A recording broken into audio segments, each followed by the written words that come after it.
नमस्कार, मैं हूं मोनिका जायसवाल और आप देख रहे हैं इंडिया न्यूज। देहरादून में विधानसभा के मानसून सत्र का आज दूसरा दिन है। सुबह 11 बजे सदन की कार्यवाही शुरू की जाएगी। सदन पटल पर आज 7 विधेयक आएंगे। धरने पर बैठेंगे कांग्रेस के धारचूला से विधायक। मोबाइल कनेक्टिविटी की मांग को लेकर यह धरना दिया जाएगा। कांग्रेस सदन में काम रोको प्रस्ताव ला सकती है। नियम में 58 के तहत कांग्रेस भू कानून और रोजगार जैसे विषय उठाएगी। तो ये बड़ी और अहम जानकारी देहरादून से, जहां पर सदन पटल पर आज 7 विधेयक आएंगे। आपको बता दें कि इसी दौरान कई मुद्दों को उठा सकती है कांग्रेस। तो धरने पर बैठे हैं कांग्रेस के धारचूला से विधायक और विधायक की मांग है कि मोबाइल कनेक्टिविटी जल्द से जल्द शुरू की जाए। तो बड़ी और अहम जानकारी देहरादून से आपको बता रहे हैं, जहां पर विधानसभा के मानसून सत्र का दूसरा दिन है आज और इसी के चलते यहां पर 11 बजे सदन की कार्यवाही शुरू की जाएगी।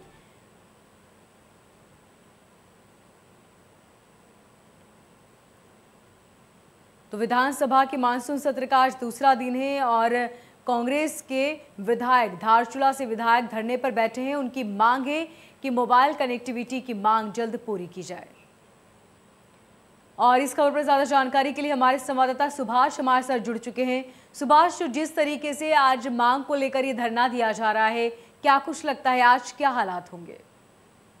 जी बिल्कुल, उत्तराखंड मानसून विधानसभा का जो सत्र है उसका आज दूसरा दिन है और दूसरे दिन जो सदन की कार्रवाई है वो लगभग सुबह 11 बजे शुरू होगी। खासतौर से आज का दिन काफी हंगामेदार रहने वाला है, क्योंकि जिस तरीके से विपक्ष ने कहा है कि वो महंगाई, भ्रष्टाचार और भू कानून जैसे मुद्दों को लेकर सदन में सरकार से सवाल पूछेगा, तो वहीं धारचूला के जो विधायक हैं वो विधानसभा के बाहर अपनी मांग यानी कि अपनी विधानसभा क्षेत्र धारचूला में मोबाइल कनेक्टिविटी को लेकर सरकार के खिलाफ धरने पर बैठेंगे। कुल मिला के कहा जा सकता है आज का दिन काफी हंगामेदार रह सकता है। वहीं अगर बात की जाए तो आज 7 विधेयक सदन में रखे जाएंगे, जिसमें से 3 उच्च शिक्षा के हैं, 2 वित्तीय के हैं, एक शहरी विकास और एक कृषि का विधायक जो है वो विधानसभा के पटल पर रखा जाएगा। कुल मिला के कहा जा सकता है आज का दिन काफी हंगामेदार रहने वाला है, क्योंकि विपक्ष का जो रुख है वो कहीं ना कहीं सरकार के खिलाफ काफी खतरनाक होने वाला है, क्योंकि जिस तरीके से विपक्ष बोल रही है कि महंगाई, बेरोजगारी, भ्रष्टाचार और भू कानून जैसे मुद्दों को लेकर वो सरकार को घेरेगी, तो वहीं जो अन्य विधायक हैं सड़क पर बैठ के सरकार के खिलाफ धरना भी देते नजर आएंगे। जी सुभाष, इस दौरान सुरक्षा के लिहाज से क्या कुछ इंतजाम है? जी, सुरक्षा की बात की जाए तो विधानसभा के चारों तरफ पुलिस प्रशासन पूरी तरीके से मुस्तैदी से नजर आ रहा है और विधानसभा भवन के अंदर केवल उन्हीं लोगों को प्रवेश है विधायकों में से जो कि आरटीपीसीआर की रिपोर्ट अपनी लेकर आए। कुल मिला के कहा जा सकता है कि मीडिया के लिए भी एक अलग गैलरी बनाई गई है, उनको भी विधानसभा के सदन के भीतर इस बार प्रवेश नहीं दिया गया। कुल मिला के सुरक्षा व्यवस्था की बात की जाए तो सुरक्षा व्यवस्था चार चौबंद की गई है। जी सुभाष, तो जिस तरीके से धरना दिया जा रहा है, लगातार मांग की जा रही है, क्या कुछ लगता है कि आज जो हालात होंगे, हंगामेदार तो विधानसभा रहेगा ही जाहिर है, और इस दौरान क्या कुछ चीज़ें हो सकती है? क्योंकि जिस तरीके से धरना दिया जा रहा है, लगातार ये मांग की जा रही है। कांग्रेस का ये भी कहना है कि कोरोना काल में भी हमने जिस तरीके से देखा, व्यवस्था जो इंतजाम है वो नाकाफी रहे हैं। जी बिल्कुल, कुल मिला के क्योंकि आज दूसरा दिन है और कल जिस तरीके से श्रद्धांजलि के तौर पर पहला दिन रखा गया था, आज से ही सदन की जो मुख्य कार्रवाई है, कहा जा सकता है प्रश्नकाल 11 से 12 बजे तक प्रश्नकाल चलेगा, जिसमें विधायकों के जो महत्वपूर्ण सवाल हैं वो लगाए जाएंगे और उसके जवाब जो है सरकार के विभागीय मंत्री देते हुए नजर आएंगे। हालांकि मंत्रियों की कितनी तैयारी है वो आज ही साफ हो पाएगा कि अपने विभाग को लेकर मंत्री कितने तैयार है, उनके सवालों पे जवाब किस तरीके से सरकार विधायकों को संतुष्ट कर भी पाती है या नहीं, ये भी देखना होगा। लेकिन विपक्ष जिस तरीके से अपना रुख अपना रहा है सदन के लिए, उनका साफ तौर से कहना है कि भू कानून, भ्रष्टाचार और बेरोजगारी और महंगाई को लेकर वो जरूर सदन में सवाल उठाएंगे और नियम 58 के तहत इस पर चर्चा करने के लिए सदन में कहेंगे। अगर नहीं किया जाएगा तो हंगामा जरूर विपक्ष करता हुआ नजर आएगा। कुल मिला के कहा जा सकता है कि विपक्ष ने अपना रुख बिल्कुल साफ आज किया हुआ है। जी ठीक सुभाष, तमाम जानकारी के लिए बहुत शुक्रिया। उत्तराखंड विधानसभा का मानसून सत्र के आज दूसरा दिन है। 5 दिवसीय विधानसभा सत्र हंगामेदार रहने के आसार हैं। सत्र के पहले दिन दिवंगत विधायकों को सदन में श्रद्धांजलि दी गई। सत्र के दौरान कोविड प्रोटोकॉल का पालन कर विधायकों के बैठने के साथ सुरक्षा व्यवस्था के पुख्ता इंतजाम किए गए। मानसून सत्र के पहले दिन विश्वविख्यात पर्यावरणविद, पद्म भूषण एवं चिपको आंदोलन के प्रणेता स्वर्गीय सुंदरलाल बहुगुणा को सदन की गैलरी में माननीय सदस्यों द्वारा श्रद्धांजलि दी गई। सदन में प्रवेश करते वक्त उत्तराखंड विधानसभा अध्यक्ष, मुख्यमंत्री सहित कई गणमान्य एवं विधायक स्वर्गीय बहुलाल गुणा के चित्र पर पुष्प अर्पित कर श्रद्धांजलि दी गई। मुख्यमंत्री पुष्कर सिंह धामी ने स्वर्गीय इंदिरा हृदय गंगोत्री के विधायक गोपाल रावत, हरिद्वार के पूर्व विधायक अम्बरीश कुमार, वहीं पूर्व शिक्षा मंत्री नरेंद्र भंडारी, पूर्व विधायक बच्ची सिंह रावत को सदन में श्रद्धांजलि अर्पित की। उत्तर प्रदेश के पूर्व मुख्यमंत्री एवं राजस्थान के पूर्व राज्यपाल कल्याण सिंह को श्रद्धांजलि अर्पित की।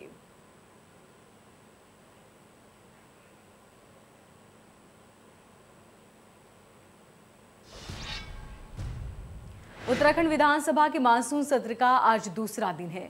कल विधानसभा में पहले दिन दिवंगत विधायकों को श्रद्धांजलि दी गई।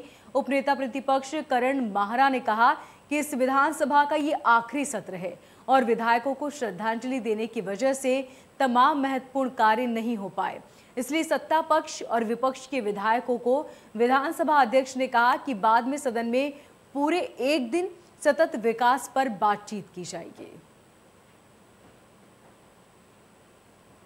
स्वर्गीय इंदिरा हृदय जी की कॉन्डोलेंस है, गोपाल रावत जी की कॉन्डोलेंस है। इतनी सीनियर मोस्ट लेडी हमारे बीच से गई है तो कॉन्डोलेंस होना भी है आज। तो आज का दिन तो और कोई काम होगा नहीं, क्योंकि परंपरा रही है कि कोई भी सिटिंग एमएलए अगर ख़त्म होता है तो पिछले वर्षों में भी हमने देखा है कि कोई सिटिंग एमएलए जब ख़त्म होता है तो उस दिन हाउस नहीं चलता।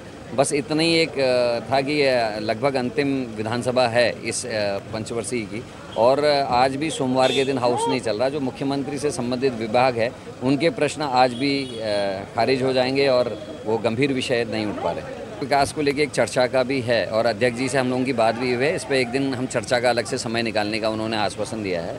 और उसके अलावा हमारे जैसे महंगाई से संबंधित मामले हैं, कोविड में सरकार का फेलियर, कुंभ में जो जिस तरीके से जांच का घोटाला सामने है वो विषय है।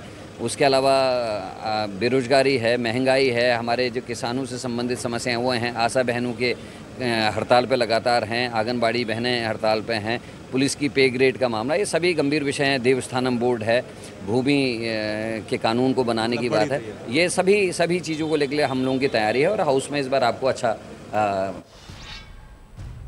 देहरादून में उत्तराखंड क्रांति दल ने विधानसभा का घेराव किया।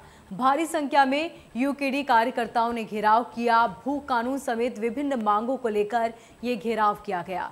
कांग्रेस और बीजेपी पर इस दौरान गंभीर आरोप लगे। 20 सालों से लूट रहे हैं दोनों दल, ये कहना है।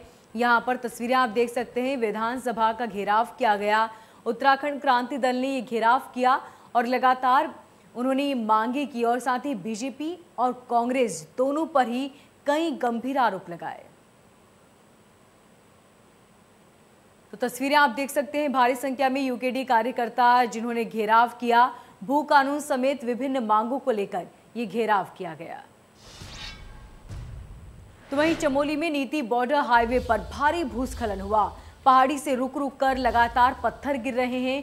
बीआरओ मार्ग खोलने में जुटा हुआ है और साथ ही फंसे हुए लोगों को हेली के जरिए रेस्क्यू किया जा रहा है। वैकल्पिक मार्ग से पैदल आवाजाही भी शुरू हो चुकी है। प्रशासन ने हेली से मेडिकल टीम भेजी है जो लोगों का रेस्क्यू कर रही है और साथ ही भूस्खलन की वजह से नीति बॉर्डर को बंद कर दिया गया है। तस्वीरें आप देख सकते हैं, बीआरओ मार्ग खोलने में जुटा हुआ है, लोगों का रेस्क्यू भी किया जा रहा है।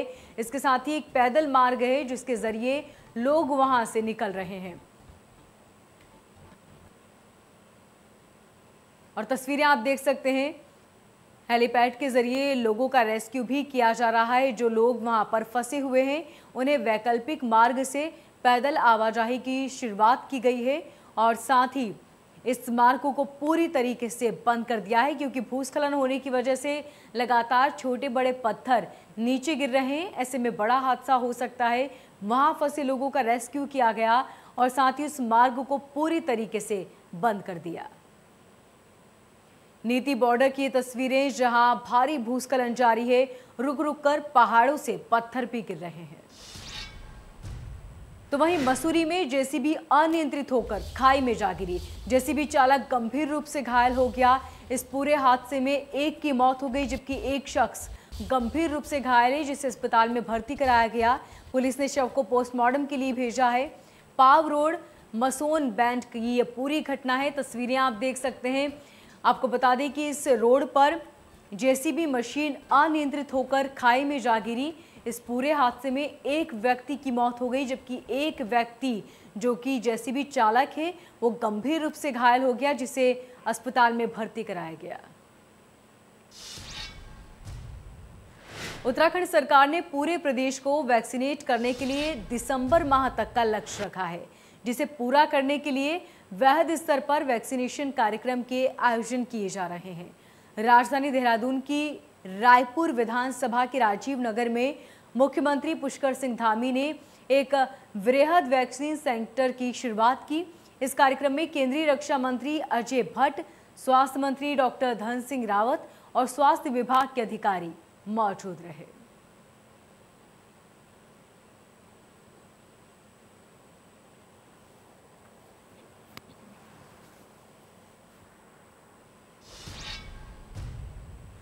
कांग्रेस के राष्ट्रीय प्रवक्ता पवन खेड़ा ने उत्तराखंड में 3 मुख्यमंत्रियों को बदलने पर बीजेपी को कटघरे में खड़ा किया। उन्होंने कहा कि बीजेपी को बताना चाहिए कि मुख्यमंत्री क्यों बदले गए। कांग्रेस के प्रदेश मुख्यालय देहरादून में पवन खेड़ा ने आरोप लगाते हुए कहा कि बीजेपी लोगों को लड़ाने वाली पार्टी है। पवन खेड़ा ने सरकार पर हमला बोलते हुए कहा कि डबल इंजन उत्तराखंड के लिए एक ट्रैवल इंजन है, यहां सिर्फ सीएम बदले जा रहे हैं। मोदी जी का और Bharatiya Janata party double engine देवभूमि के लिए, उत्तराखंड के लिए एक ट्रबल इंजन के अलावा और कुछ नहीं है। 3 ड्राइवर डबल इंजन के बदले गए हैं। पहले तो हम इस बात का जवाब मांगना चाहते हैं इस सरकार से कि ये जो सेल्फ सर्टिफिकेशन आपने दिया है अपनी विफलताओं का, ये बार बार मुख्यमंत्री बदलना और कुछ नहीं है, एक स्वीकारोक्ति है कि हाँ हम फेल हुए, हाँ हम असफल हुए, हाँ हम विफल हुए, हाँ हमने धोखा दिया इस प्रदेश की जनता को। अगर आपने मुख्यमंत्री बदले, 3 बार बदले, तो जवाब दीजिए कि कारण आपकी नजरों में क्या था, कहां कहां आपके मुख्यमंत्री विफल हुए, कहां कहां आपकी यहां उत्तराखंड की चुनी हुई सरकार विफल हुई। यह जवाब आपको उत्तराखंड की जनता को देना होगा।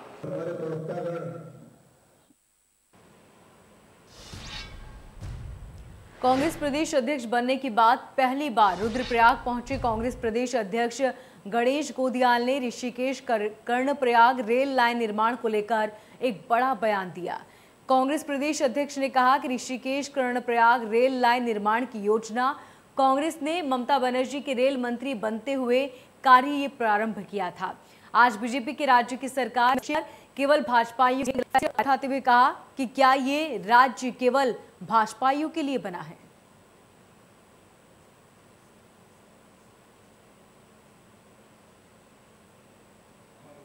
का काम कर्णप्रयाग तक जारी है।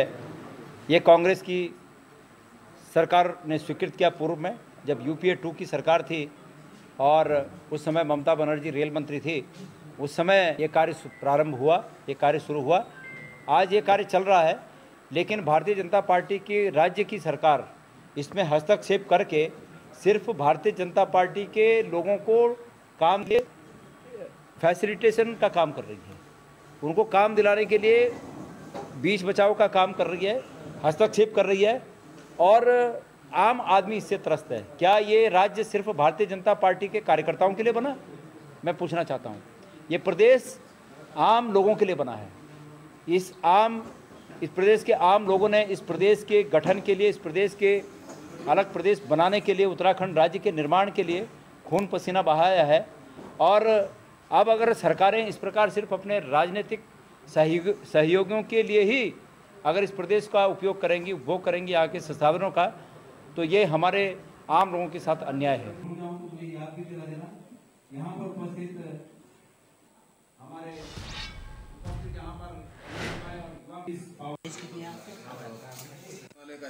खाना महंगा पड़ गया।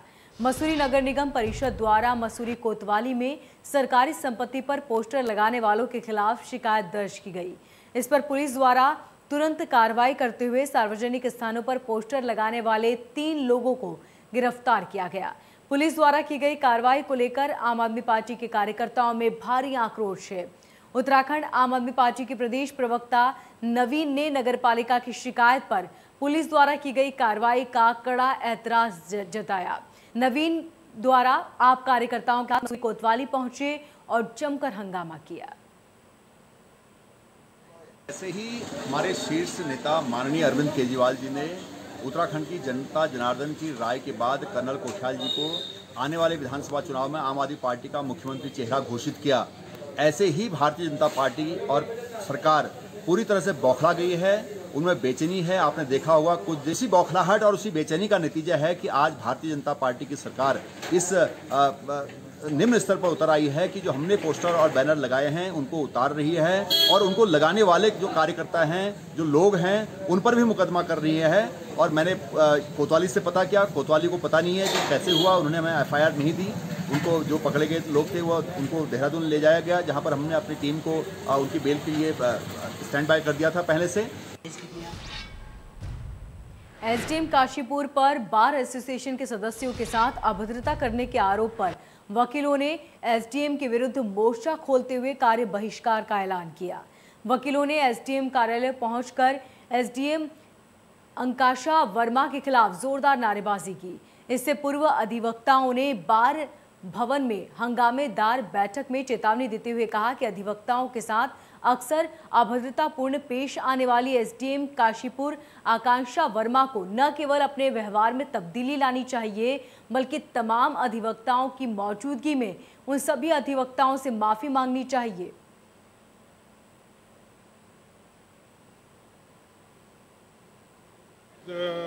हमारी श्रीमती जी आकांक्षा वर्मा एसडीएम काशीपुर जो है ये हमारे अधिवक्ताओं के साथ अभद्र व्यवहार करती हैं और बात करने के बाद ये कहती हैं कि ये 2 मिनट में आप बहस कीजिए और मुझे सब पता है, मैं सब पढ़ा है मैंने, आपकी कोई ज़रूरत नहीं है, आप बाहर जाइए। हमने हाउस की मीटिंग बुलाई थी और हाउस की मीटिंग में सबने एक मत से ये कहा है कि कोर्ट का आप बहिष्कार करें और इनका जब तक ट्रांसफ़र नहीं होता और तब तक हम यहाँ काम नहीं करेंगे। अब हमारा कोई भी अधिवक्ता कोर्ट में नहीं जाएगा और हमने एक हफ्ता जो है बहिष्कार करने का निर्णय लिया है और 1 हफ्ते बाद हम दोबारा से मीटिंग करेंगे और जो भी अधिवक्ताओं का मत होगा उसी हिसाब से। देवस्थानम के विरोध में गंगोत्री तीर्थ पुरोहितों का धरना 71वें दिन भी जारी रहा।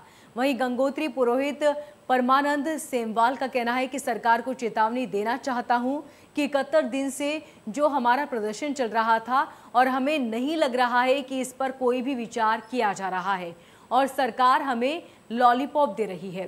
तीर्थ पुरोहित ने कहा कि जब तक ये देवस्थानम बोर्ड भंग नहीं होगा तब तक हमारा धरना प्रदर्शन भी जारी रहेगा।